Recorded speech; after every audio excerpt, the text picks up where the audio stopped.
Muito bom dia a todos os amigos da Leandro Stormer, eu sou o Thiago Pizzi, a gente está iniciando agora o bate-papo de abertura desta terça-feira, agora 10 horas e 5 minutos. A gente já tem o mercado futuro operando há um pouco mais de uma hora e agora começam a abrir também os papéis do mercado à vista. A gente começa esse bate-papo dando uma olhadinha em como fechou o mercado ontem, qual poderia ser a expectativa para hoje, vamos ver se a abertura corrobora a expectativa ou não, enfim, quais são as primeiras impressões que o mercado nos passa com essa abertura. E nesse meio tempo, todos vocês que estão nos assistindo aqui online podem participar e solicitar que a gente dê atenção, estude algum papel específico, né, que venha a ser então útil para vocês. Acredito que esteja tudo certo com a transmissão. Deixa eu só confirmar aqui.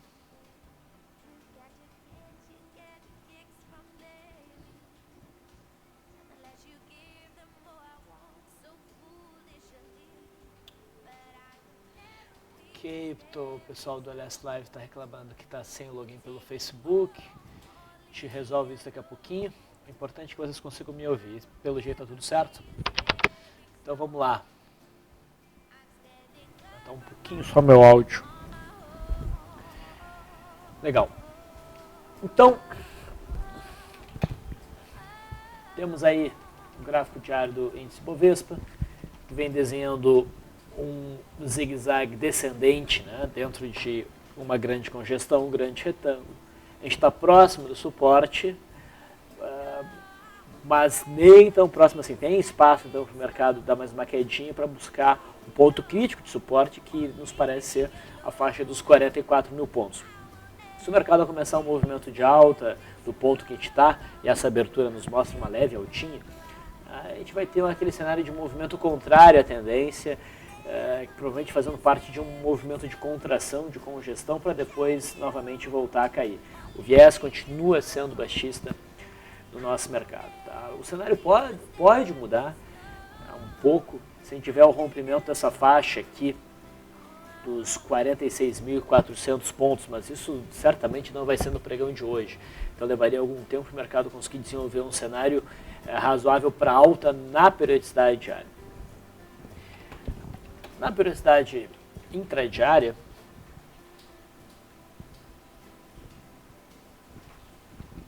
vamos olhar aqui a abertura do futuro.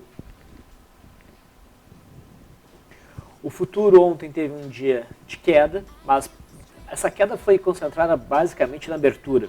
No resto do dia o mercado ficou andando de lado. Né?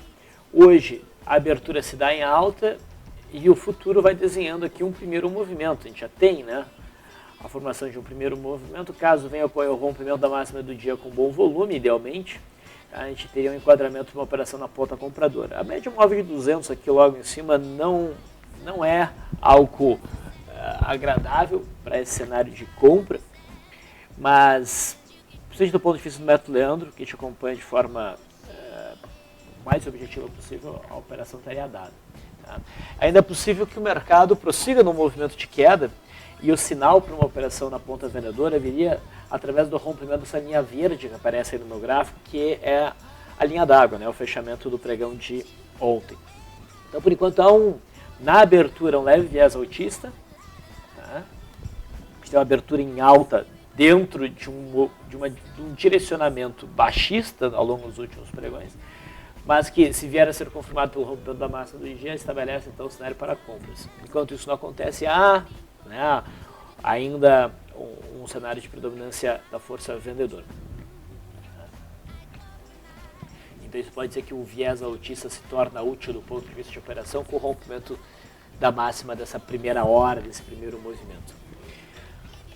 No mercado americano, ontem nós tivemos o teste do suporte que a gente já esperava que viesse a ser testado e respeitado. É bem possível que a gente tenha um movimento de alta no pregão de hoje, então o cenário altista viria pela superação da máxima de ontem. O gráfico do Dow Jones vai abrir só meio-dia e meio, então a gente tem um tempinho até lá, né? Mas o S&P 500 futuro já opera e a gente consegue visualizar aqui um movimento de alta conforme o esperado. Então, o mercado americano estabelece um viés altista para o pregão de hoje. Então a gente viu um rompimento dessa zona de resistência, um rompimento da média móvel de 200, e agora há caminho livre para o mercado americano subir pelo menos até o topo aqui do dia 10. Então o mercado americano coopera com um movimento de alta.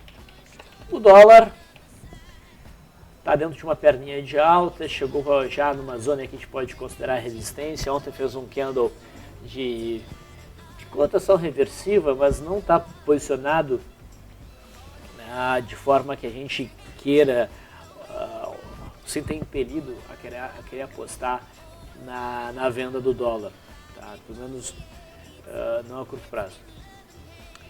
Eu ainda vejo um viés altista para o dólar, acredito que ele deva prosseguir no movimento de alta para testar essa faixa aqui de resistência um pouco mais acima, que para mim é o ponto mais crítico. No intraday,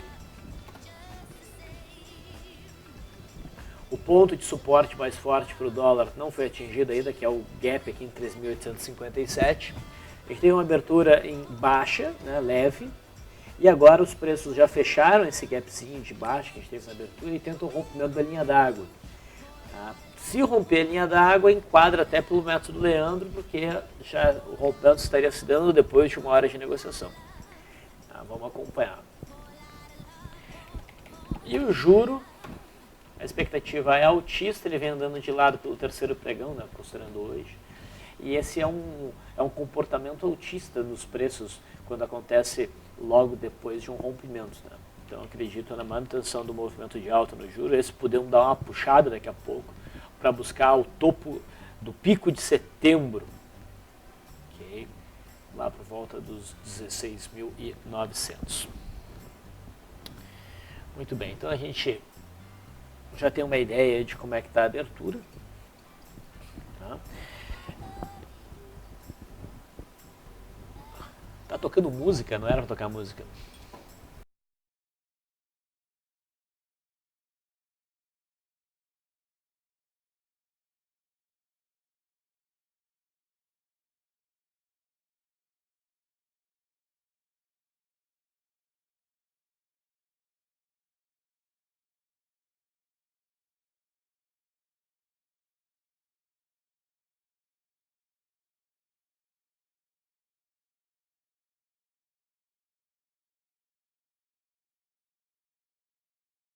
O 4 não é um gráfico muito convidativo no meu ponto de vista, tá? A não ser que você esteja pensando em venda.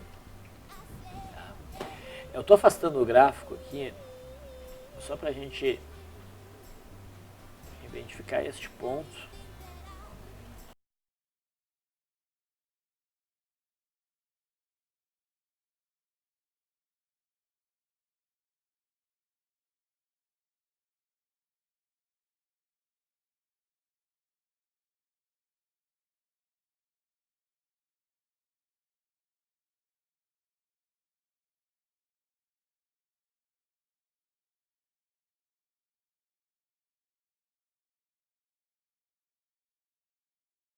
Uma longa tendência de baixa.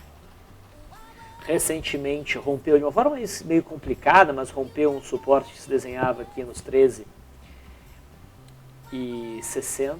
Tá? Desde esse rompimento, o papel vem desenhando algo tipo um alargamento reto, mas que mantém, por enquanto, um viés baixista. A gente está próximo da faixa de resistência atualizada, aqui por volta de 13,85 até uns 13,90. O zigue-zague descendente perdeu força, é verdade, a média de 20 períodos começa a querer virar para cima, mas eu não vejo nada a ser feito.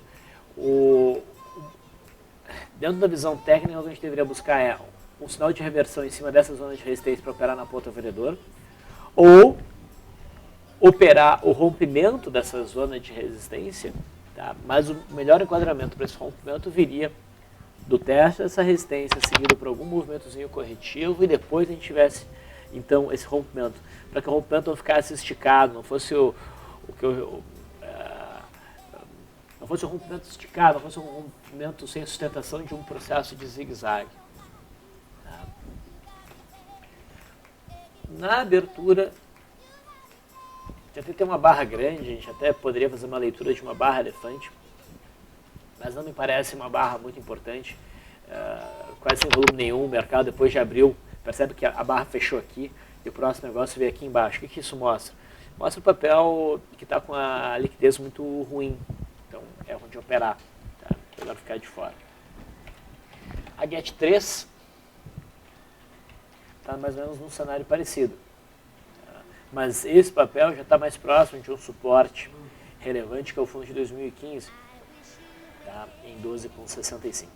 No momento fazendo um movimento de alta, está certamente distante em termos de swing trade, distante no sentido de tem espaço até para um swing até lá, mas no momento nada a ser feito. Quem? Muito bem. O Vlad está me atualizando aqui que o dólar deu compra. Tivemos um rompimento da linha d'água, e é verdade. Então, pelo método Leandro, a compra já se deu no fechamento desse candle, com o stop abaixo da mínima do dia. Dentro do meu modelo, essa compra também é aceitável, trabalhada pela superação da máxima desse candle, então os pontos são muito próximos. Também o stop fica abaixo da mínima do dia. Tá? A média móvel de 21 períodos aqui em cima, ela incomoda um pouco, mas pelo menos o rompimento da linha d'água em si, além de ter sido confirmado, ele se deu com bom volume. Tá? E tem um micro espaço até a média móvel de 21 períodos. Então, não é um enquadramento muito bom, mas não é um enquadramento péssimo a ponto de não querer fazer a operação. Vale 5. Muito bem. A Vale vem desenhando aqui um processo de repique que não vem sendo fácil, né? Ela marcou fundo no candle do dia 8. Esse candle não era de reversão. O fundo foi marcado pelo movimento de alta do dia 9, que apesar de ser um candle de alta, mostrou certa fraqueza, que é a sombra superior, não é o tipo de operação que você vai querer buscar pela superação da base. No candle que mostrou força, que foi no dia 10, né, a gente já começa a ficar com stop longo, né, são 3 candles no mercado subindo para ver um candle que te indicaria uma entrada. Não é o ideal, mas ok. O que a gente teve? A gente teve um Monster Gap gerando venda de day trade no dia seguinte, quer dizer, não acionou aqui. E ontem, novamente, a gente tem um candle de força compradora. Bom, é quase um fundinho reflexo que a Vale desenha aqui, né? Tu vê 2 fundinhos ainda bastante distantes da média móvel de 21 períodos. Então, ainda tu pode ficar interessado em tentar buscar uma aproximação com a média móvel de 20 períodos, mas cada vez vai ficando mais distante do cenário clássico de retorno à média. E hoje tivemos uma abertura em gap de alta, quer dizer, quem estava tentando buscar a operação pela superação na máxima teve a sua entrada pulada. Então realmente não está fácil. No caso da Vale, se for para buscar operações na ponta compradora, me parece que o mais prudente seria trabalhar pelo gráfico intradiário. Então reparem que a abertura de hoje conseguiu limpar toda essa bagunça aqui, toda essa congestão, isso é positivo. Provavelmente a faixa dos R$10, que também já é um número redondo e ajuda, funciona como suporte a partir de agora, porque também é a fronteira do gap. E o que a gente deveria buscar é a formação de um primeiro movimento. Entrar direto aqui não me parece uma boa. Espera formar um movimento lateral nessa primeira hora de negociação no mercado à vista, e daí a gente opera rompendo para cima. Mais ou menos o que o mini índice está desenhando agora. O índice fez um primeiro movimento, está passando para cima da máxima desse primeiro movimento, tentando o rompimento. Né? Faltam 11 minutos, 10 minutos agora, para esse candle fechar, a gente poder avaliar se rompeu ou não. Se rompeu, daí a gente pode ter uma operação na ponta compradora.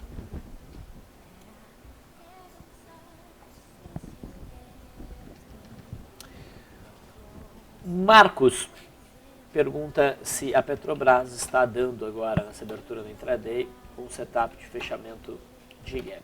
Bom, olha, esse primeiro candle que a gente teve no 15 minutos,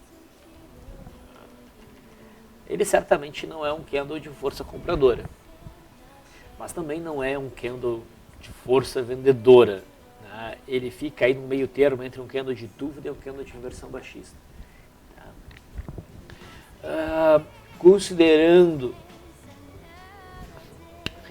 que o viés do mercado está querendo se mostrar altista no geral e o sinal aqui não é muito forte, talvez seja o caso de não buscar a operação. Mas tem algum argumento aí,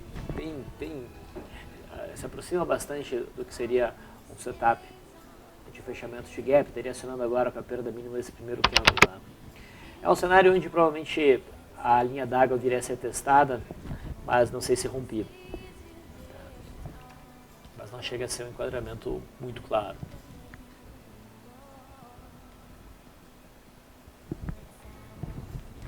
No gráfico diário, a Petrobras tem um viés baixista. A gente percebe aqui um triângulo simétrico que foi rompido para baixo, houve um movimento de pullback e agora falta o mercado romper esse fundo aqui, que seria o rompimento da cabeça do pullback, que nesse caso específico é mais forte do que usualmente seria como estrutura de suporte, de obstáculo ao movimento de queda, porque vem de um gap importante, que foi o gap de fuga de outubro. De outubro não, né? No final de setembro, mas que gerou o movimento de outubro.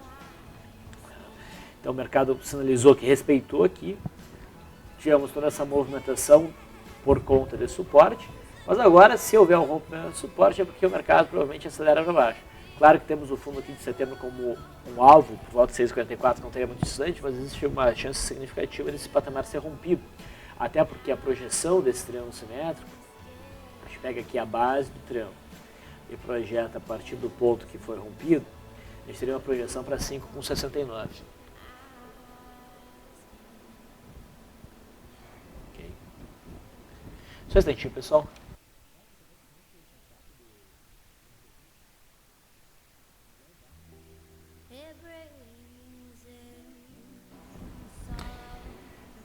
Muito bem. O Gil diz o seguinte: Biz, já não é interessante operar o WinG16 a partir de hoje ou só amanhã? Bastante volume nessa última barra do WinG16. Vamos puxar aqui o WinG16, não está na minha base aí.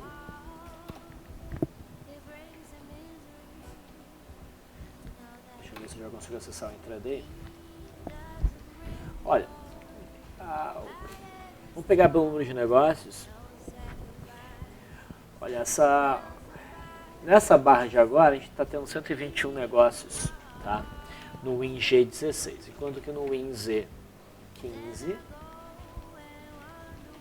nós estamos tendo 3.111 negócios, 3.300 na verdade, não, 3.113 agora, ou seja, tem muito mais negócios ainda no WinZ15. Então o ideal é que a gente siga operando do ponto de vista de day trade, tá? Esse contrato aqui. A partir de amanhã, tá, aí a gente passa para o WinG16, porque realmente vai ter o vencimento do WinZ15. Mas por enquanto a gente foca no WinZ15, se é day trade, se for posição de swing trade no WinG16. Uma coisa, eu não sei se o Vlad tem a mesma impressão, Vlad. Uma coisa que eu tenho ficado com a impressão, pelo menos ao longo desse ano, é que nas trocas de contrato é muito comum ter uma reflexão na direção dos preços. Exatamente, reflexão é, não tem. Tu também nota isso? Teve um aluno nosso que fez um estudo, tá de publicar um artigo sobre isso. Então se tu estiver nos ouvindo aí, a gente não lembra o nome agora, o Vlad não lembra o nome, mas tem um aluno nosso que entrou em contato conosco falando sobre isso, que prometeu um artigo sobre isso, a gente está esperando ainda. Mas eu fiquei com essa impressão muito forte, tanto no dólar quanto nos contratos de futuro. Então, se a gente vê o Ibovespa próximo ao suporte, e a gente vai ter a troca do contrato, talvez a gente tenha uma inversão na direção dos preços. O que eu adoraria, né? Porque eu realmente não quero ver o mercado rompendo os 44 mil pontos. O mercado suba. Muito bem. Wellington Chaves diz: Biz e Eletropaulo fez uma barra elefante compradora bonita. Vamos lá.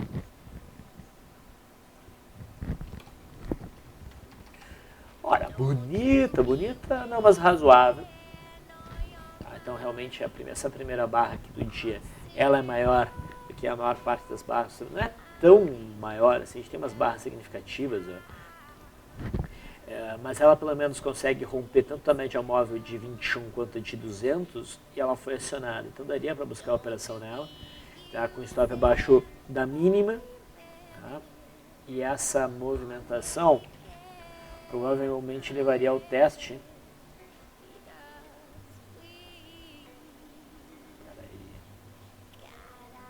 Ok. Ao teste dessa faixa de resistência. Estou olhando aqui o gráfico de 15 minutos. Tá, por volta do site 89 seria o alvo dessa barra elefante. Tá. Fora o intraday, o viés do papel é baixista. O papel vem num movimento de queda. E o último sinal, assim, realmente... teve um outro sinal mais próximo. O sinal mais forte que a gente teve recentemente em Eletropaulo foi esse candle de gap de fuga, rompendo essa zona aqui. Esse rompimento indicava uma queda em busca do fundo aqui do finalzinho de 2014, do começo de 2015. E é para lá que a gente está se direcionando. O mercado deu uma respirada a partir da metade de novembro. Oi. Avisa o pessoal aí que se o mercado normalmente fizer um fundo sul a 11 no diário, normalmente é um ativo bastante interessante. Tá. Então, aqui em Eletropaulo, o último sinalzinho que a gente teve foi esse candle aqui rompendo, então esse pequeno tentativa de fundinho duplo. O problema é que o rompimento não teve muito volume, né? Então realmente esse sinal aqui foi bem melhor. A gente não deu posição em Eletropaulo, né, Vlad? Então no rompimento do dia 4, Sim, tem duas entradas. tá. A gente não se incomodou com o volume mais baixinho ali? Sim, mas a gente deu. Tá bom. Então teve duas entradas aqui. Uma venda aqui, outra venda aqui. A gente está esperando que o papel vá para baixo. O que a gente realmente não quer é ver o papel indo para cima desse ponto aqui. Se a Eletropaulo vier para cima desse patamar, daí é porque provavelmente ela vai passar por um período de congestão. E daí não vale a pena ficar posicionado. O Storm mencionou que ele percebe Sula 11 como um ponto bom, caso o mercado realmente consiga fazer um fundinho. Mas agora eu queria te perguntar, Storm, por que tu menciona Sula 11 especificamente? Quando bota no gráfico diário, vem quando está em cima de uma longa linha de tendência de alta, em cima do topo anterior rompido. E assim, é um dos papéis mais fortes do setor, talvez o papel mais forte do setor. E isso tudo então chama atenção. Se tu colocar a expansão de Fibonacci da última perna de baixo projetada para baixo, do que seria o nível de baixa que se formou, tu vai entender que está numa expansão de 100%, que seria uma correção ABC. Ah, bom, é porque para mim isso é um pivô de baixo. O Storm menciona aqui na questão disso aqui provavelmente ser apenas uma correção ABC. Esse papel costuma fazer muito ABC, ó. Deixa eu te mostrar um resultado. Aqui, ó. Vê aqui, pessoal, assim, ó, aqui ele teve uma ABC, ó, A, B, C. Aí se a gente checou um pouco mais, aqui no passado também, ó, uma A, B, C. E ele costuma fazer um movimento que é muito interessante. Tu pega essa amplitude e projeta para baixo, é 100%.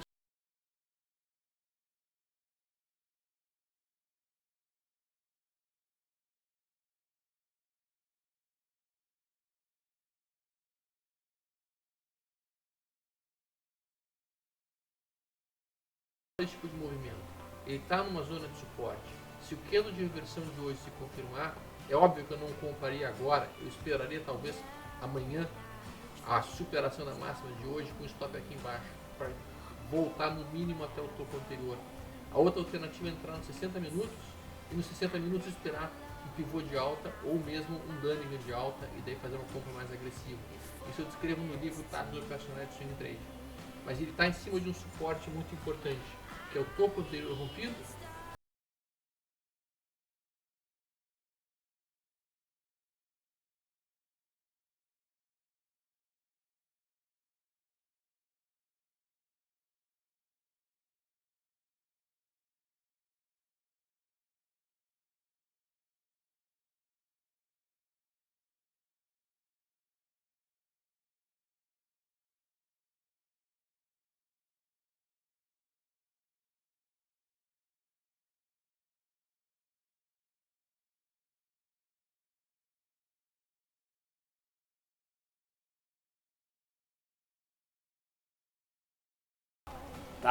tá num ponto crítico. O Bradesco vem desenhando um patamar de suporte em torno de 21 desde setembro. E ontem teve um fechamento mais baixo desde então, já indicando o rompimento do suporte em 21, mas não foi um candle muito significativo que deu ideia de força, né? O volume também não foi tão significativo, então eu até mencionei isso aqui no Farol, como possível de ser operado, mas na base da confirmação, né, na perda mínima de ontem, que daí o próximo alvo seria as proximidades aqui de 19. O papel tentou abrir numa alta e já mostra fraqueza, teve pouco volume na alta, não conseguiu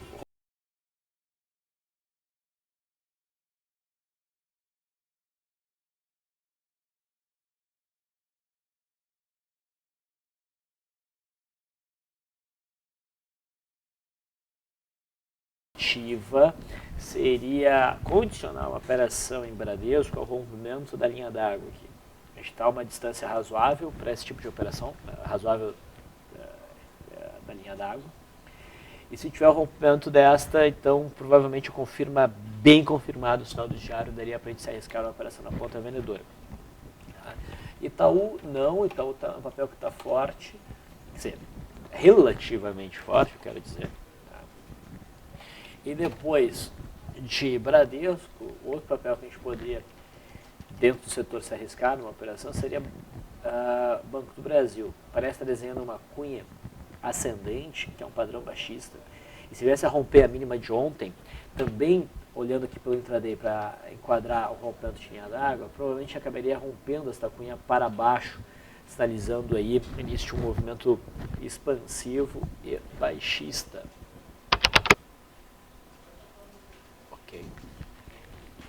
Mas também, né, a gente não pode ficar bitolado na ideia da venda, porque, por exemplo, o Banco do Brasil pode desenhar aqui um primeiro movimento, romper para cima e gerar uma compra para testar a máxima de ontem. Então está tudo em aberto. Até mesmo o Bradesco. Até mesmo o Bradesco pode montar um primeiro movimento. Essa possibilidade não está ainda descartada. Mas é mais difícil.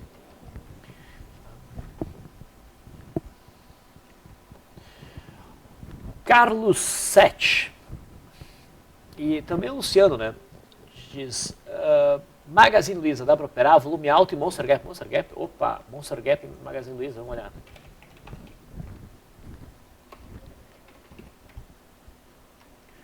Olha, dá para dizer que é Monster Gap sim. Mas o que acontece? A gente já teria perdido a entrada, né? Se vocês tivessem falado isso antes. A entrada, seriam duas entradas possíveis, né? Uma mais agressiva, que eu não sou muito fã, e outra mais conservadora. A entrada agressiva seria entrar na abertura, tá? No leilão de abertura, no primeiro negócio ali, e a gente usaria um stop de 1,8% para baixo a partir da abertura. Então seria um stop, botar 8,19 daria para trabalhar. Tá? A segunda entrada seria, espera o primeiro candle de 15 minutos fechar e opera na superação da máxima. Tá? E pega a amplitude desse primeiro candle ou a volatilidade que for maior como alvo. Só que a gente perdeu a entrada e o papel até teria pulado essa entrada, né? Que da máxima do primeiro candle para a mínima, do segundo, a gente tem quase 1% de distância. Não, exagerei. A gente tem uns 0,60, meio por cento. Então ficou difícil operacionalizar esse Monster Gap. Mas que bom que vocês visualizaram. Isso quer dizer que o Semana do Trader, o pessoal que assistiu minha aula já aprendeu mesmo. Seria um Monster Gap mais evidente, assim, se a barra de ontem fosse mais forte, né? Como uma barra de queda, foi uma barra, está no limite aí para a gente não dizer que é uma barra de dúvida, mas é uma barra de baixa. Aí o gap realmente é bastante grande na direção oposta que a gente imaginaria, tanto pela barra de ontem quanto pelo viés, pela tendência. Né? Então, de fato, sim, Monster Gap. Vamos só olhar o futuro aqui para ver que não conseguiu romper o primeiro movimento. Sai andando de lado. Quer dizer, a possibilidade de mercado romper a linha d'água para baixo, ela existe. Né? Ela é bem presente. E o dólar vai desenhando um movimento de alta, está conseguindo passar para cima da média móvel de 21 períodos, mas não, eu não diria que rompeu ainda. Se a gente conseguir fechar acima da média móvel de 20 períodos e ainda a gente tiver continuidade de movimento acima da máxima dessa barra, daí o cenário de alta vai ganhando mais musculatura. Cláudio Eduardo Viana diz, Bis, esse primeiro movimento do mini índice pode ser considerado uma ilha? Pode sim ser considerado uma ilha, mas eu vou dizer que com o passar do tempo eu venho operando na base do entendimento de ilha, né? Existe uma pequena distinção entre o primeiro movimento e ilha, mesmo quando são ilhas eu tenho operado do ponto de vista da forma de entrar, que seria do primeiro movimento. Então, esperar o mercado fechar rompendo. Eu quero entrar na mera violação, que seria o gatilho da ilha, só quando o cenário está muito alinhado, está muito favorável e a ilha é realmente bem bonitinha. Com certeza não é o caso do mini índice, porque esse primeiro movimento está indo contra o viés dos preços e logo acima a gente ainda tem uma média móvel de 200. Então, não teria feito uma entrada pela violação da máxima da primeira hora ali, com certeza.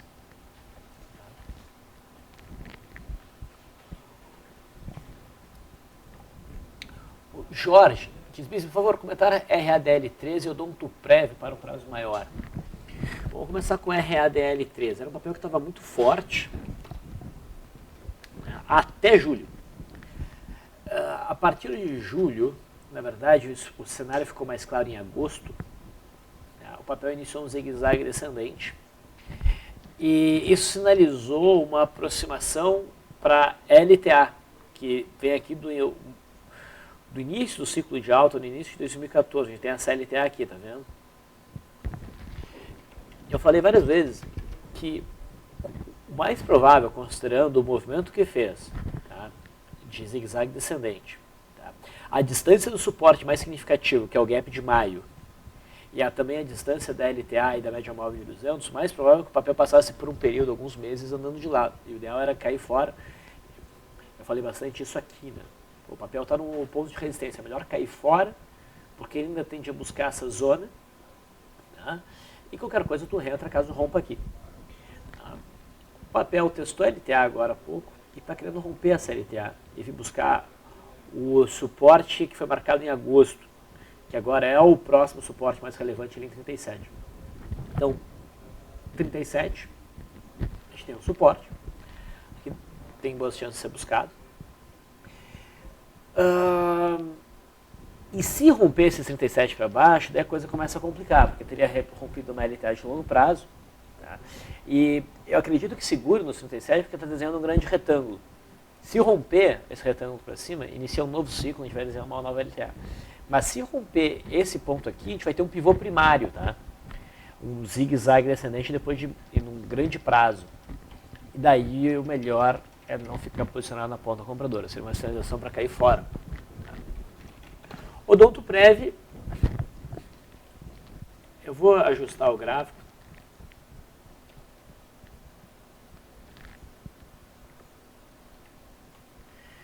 E esse é outro papel, olha só, que está desenhando um grande retângulo com resistência na zona dos R$12 e suporte na faixa dos R$8,50. Vou até apagar esse aqui para não confundir. A gente está bem no miolo, um pouquinho para baixo do miolo desse grande retângulo. Seria o caso de ter saído aqui em maio. E o papel deu um sinal para isso. Essa grande sombra aqui, esse grande candle de reversão. Agora está numa situação meio xarope do ponto de vista de longo prazo. O viés ainda é otista, tá? Mas tem chance do papel ainda buscar a zona aqui dos 8,50. A questão, o cara aguenta ficar posicionado até uns 8,50? Não sei. Tá?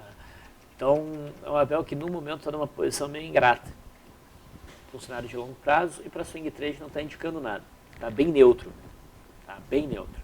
A gente tem esse suporte aqui em 9,80, se romper ele deve ir para baixo. A gente tem uma resistência em 10,60 que se romper ele deve tentar buscar a máxima novamente essa congestão. Esse é o cenário.